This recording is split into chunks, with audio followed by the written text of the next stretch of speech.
Možete se predstaviti, molim vas. Advokat Ermin Gračanović za klijenta Denisa Smajlovića. Zašto Denisu treba advokat? Denisu ne treba advokat, on je dovoljan da se suoči sa svim stvarima i problemima u životu, no ja sam danas tu da kažem da moj klijent nije učinio ništa loše, niti je učinio bilo što svaki drugi odgovoran roditelj ne bi učinio u najboljem interesu svoga djeteta.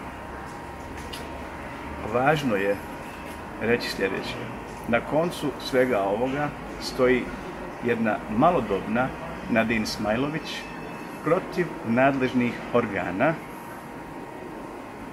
a u daljem postupku dokazat će se da li su nadležni organi na vrijeme i adekvatno omogućili zdravstvenu njegu malodobnom djetetu koje na to ima pravo jer su prava djeteta zaštićena Konvencijom o zaštiti prava djeteta.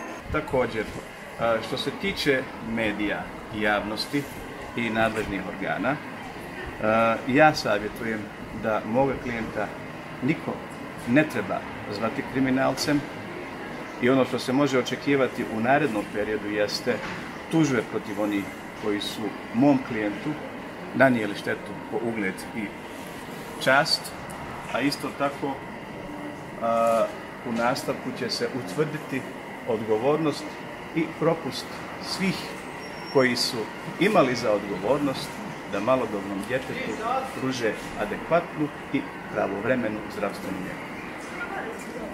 No, ono što treba istaći i što je zaista na mjestu, kao jedna svjetla tačka države, kada je ovaj konkretni slučaj u pitanju, jeste reakcija službenika MUP-a kantona Sarajevo, koji su jučer, u trenutku kada je to najviše bilo potrebno, poduzeli sve što je moguće da malodobna djevojčica na vrijeme, u najvećoj gužvi, stigne do aerodroma kako bi sjela na avion i mogla otići za Tursku radi liječenja.